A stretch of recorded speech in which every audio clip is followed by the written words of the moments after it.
Good morning, good afternoon, good evening, and good night, depending where you are joining us in the world. And welcome to another episode from Breakout Solutions and Decrypting Crypto.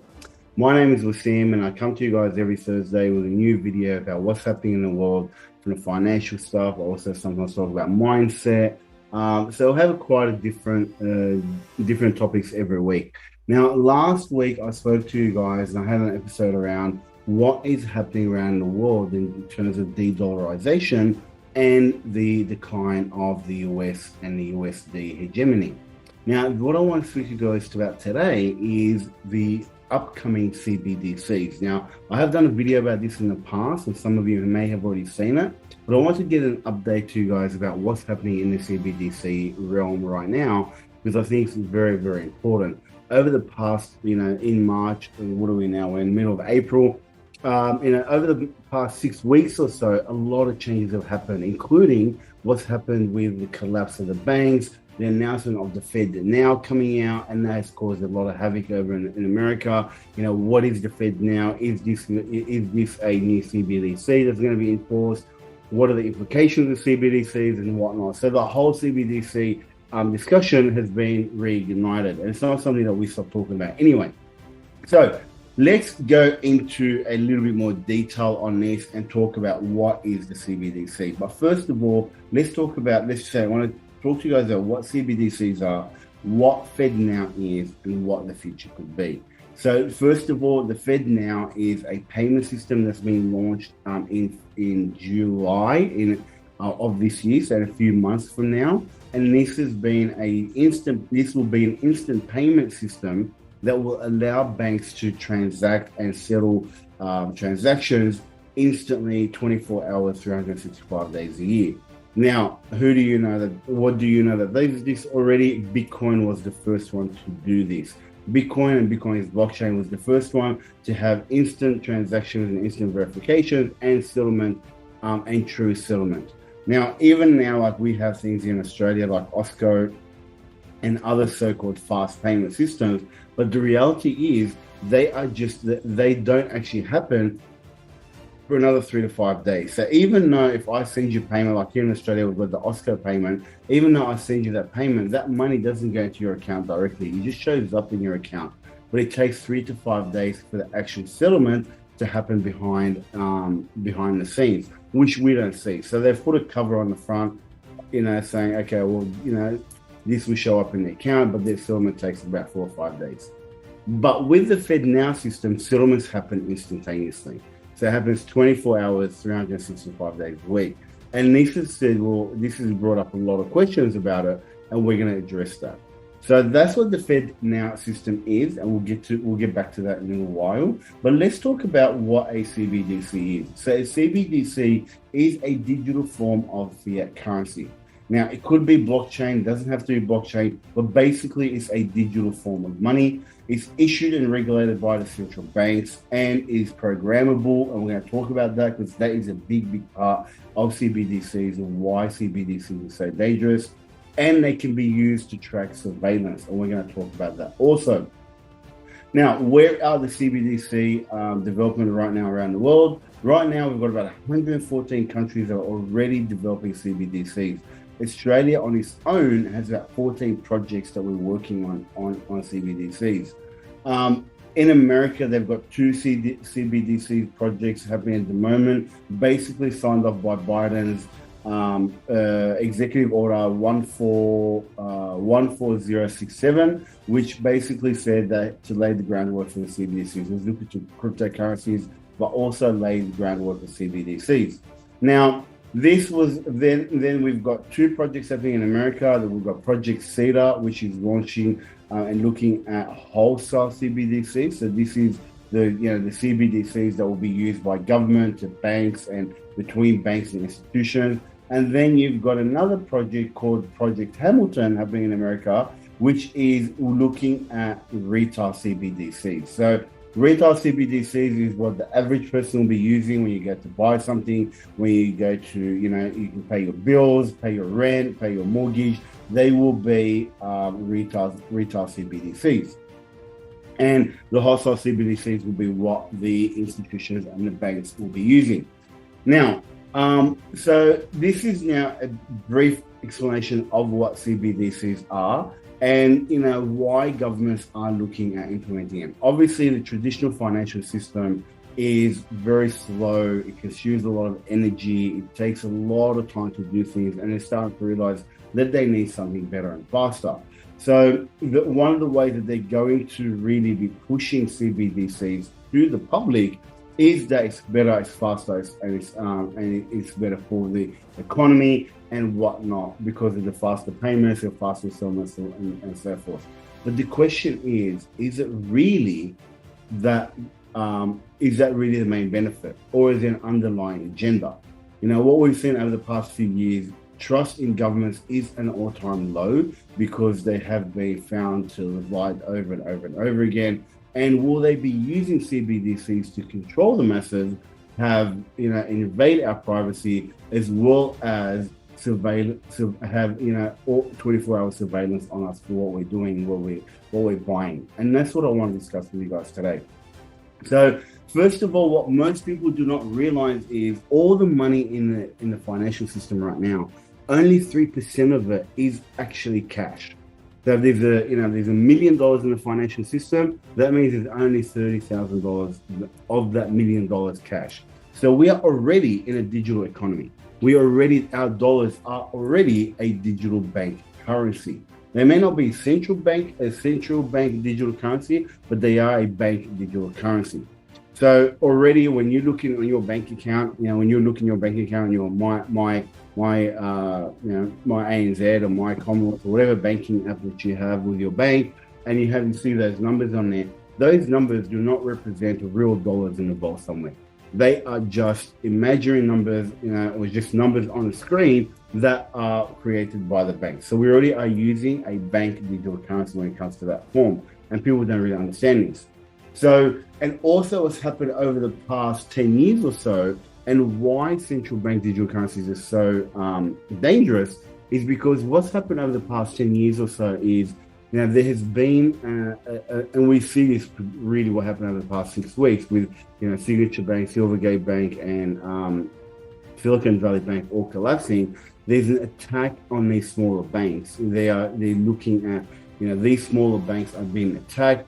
And then the larger banks, and as we saw in March, the larger banks are consuming their clients. So we saw, like Citibank, JP Morgan, they reported that they were having problems opening up all the new bank accounts because all the smaller regional banks and the smaller banks in America all of a sudden were too risky. The FDIC may or may not insure them, and now people are moving all their money to the big fours. So the control of the money is going to the big fours. And what people don't really understand is when you put your money in a bank, it's no longer your money. It's now the bank's money that they owe you.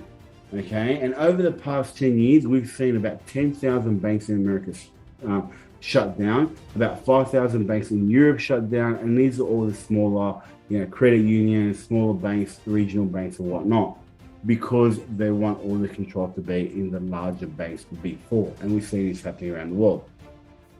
So the best way to explain to you guys why this is important and how CBDCs will work is to give you guys a very, very simple explanation. A CBDC will be pretty much a federal government or Federal Reserve or, Reserve Bank or whatever it is in your country issued a coin, which is like Bitcoin. So it's a federal government issued Bitcoin, if you want to put it as a simple term.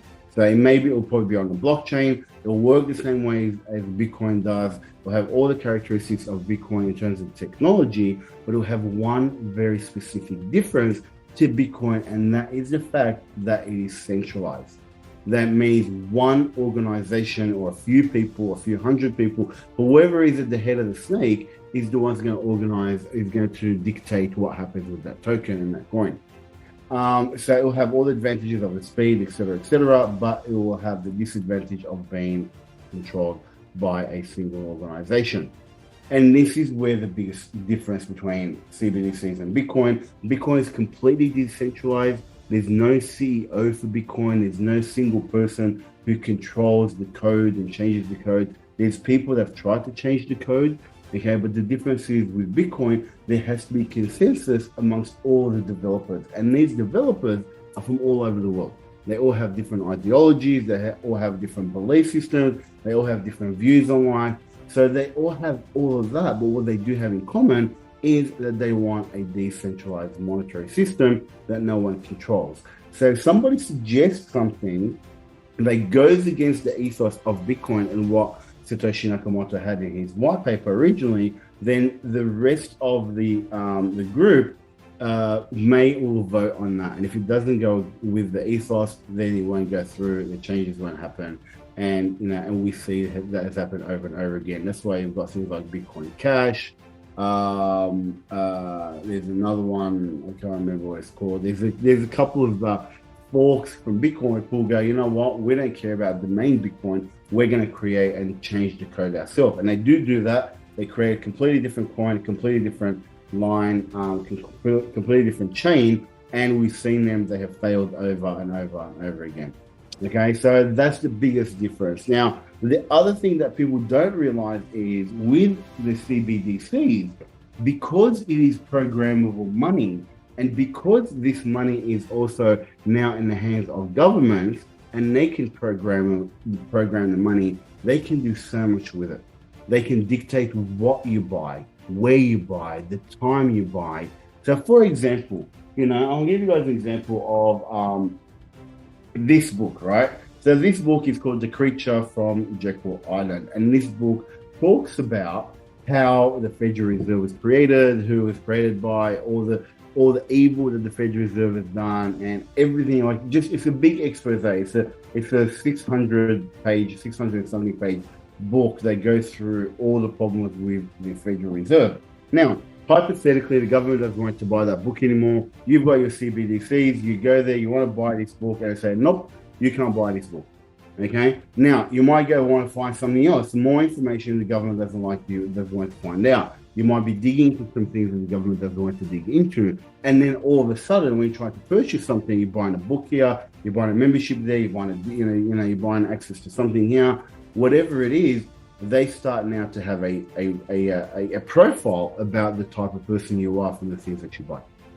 So they can then profile you, surveillance you, put you on, watch lists and all that kind of stuff. And this is what people don't really don't know that could happen. You don't have to be against government. You just got to have a different political view than those in power, and you can all of a sudden be ostracized and also locked out. If you don't think that would happen, look at what happened in Canada during the truckers' protest, when the Canadian government, even before CBDCs, enacted emergency legislation to sanction their own people. A G7 country sanctioning their own people. Now, that to me is not freedom. It's not freedom of speech, not freedom of anything when your own country can sanction you for protesting. So this is what can happen with the CBDCs, and what may and probably will happen. In the beginning, it won't be there, but over time, as crises start to occur, as crises start to happen, then there'll be need to make these changes, and people will just accept, and the plebs and the serfs will just go, you know what, okay, this is for our protection. And they've done this in the past, especially with anti-money laundering, anti-terrorist laws. All of these things that have happened in the past have set people up to accept, authoritarian regimes and authoritarian rules that take away our freedom, because we are sold to us as for our protection. So this is one of the biggest reasons why CBDCs are in the limelight these days, and why people are talking about it. Now, the good thing is about CBDCs is that there is a movement against it, and I'm going to show you guys. I won't show you guys here, but I'll get we'll show you guys the video, the articles. So basically, you've got the House Majority Whip Tom Emmer back on February 22nd, 2023. He put in an anti-surveillance bill to Congress to make sure that any CBDCs that go through do not have the surveillance, and the laws are in there to follow that. Another person who is His name is French Hill. He's also backed that bill, and we'll show you guys screenshots of this. We've also got Robert Kennedy Jr., who's also now running for president in the United States, and he's come out and said that the Fed now and all these changes are a slippery slope towards a CBDC. So the Fed now is not an actual CBDC; it's just a payment gateway. The way you want to think about it is like this, think about money as dollars and cents. Think about it as water, okay? And then think about the Fed now as the pipes that get the water to you. So once they change the railways and on ramps and whatnot, then it makes it easier for them to bring the CBDCs across. Now, if you don't think CBDCs are they're used for control, I'm going to actually show you guys a video by Christine Lagarde, who's the president of the European Central Bank, and she gets duped by a couple of Russian comedian hackers pretending to be Zelensky. So they caught her out. This was a bit of a funny thing, a prank that they did on her. But listen to what she's got to say. I'm going to share my screen, and you guys can hear exactly what she's got to say. And this will be one of the things I want to leave you guys with today. Hello? Can you hear me? I can hear you very well. Okay, Madam President, I know there are many protests in Europe against the electronic euro. What is the reason? We have to be ready. No, the problem is they don't want to be controlled. They don't want to... Yeah, but you know what? Now we have in Europe this threshold. Above 1,000 euros, you cannot pay cash. If you do, you're on the grey market. So you take your risk. You get caught, you are fined, or you go in jail. But, the digital euro is going to have a limited amount of control. There will be control, you're right. You're completely right. We are considering whether for very small amounts, anything that is around 300, 400 euros, we could have a mechanism where there is zero control. But that could be dangerous. The terrorist attacks on France back 10 years ago were entirely financed by those very small anonymous credit cards that you can recharge in total anonymity. Mm-hmm. The question is now I think that it's a joke, like a joke that the next currency will be firewoods for Europe. Will be what?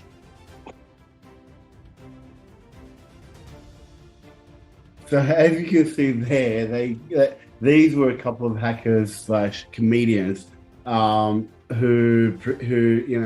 got her into this meeting, pretending that there was Zelensky, and then she spoke quite openly that there will be control, and you see this. They also mentioned that previous terrorist activity was microfinance. So they're giving more and more reason why they need to know about every single thing that you spend. Because if you're doing something the government doesn't want, they could bring in a social scoring system. You can get you locked out of your house. If you have certain conditions on you, you can use the currency during certain hours, not in certain hours. So there's so many things that they can do to control. And this is why it's so important for us to resist this.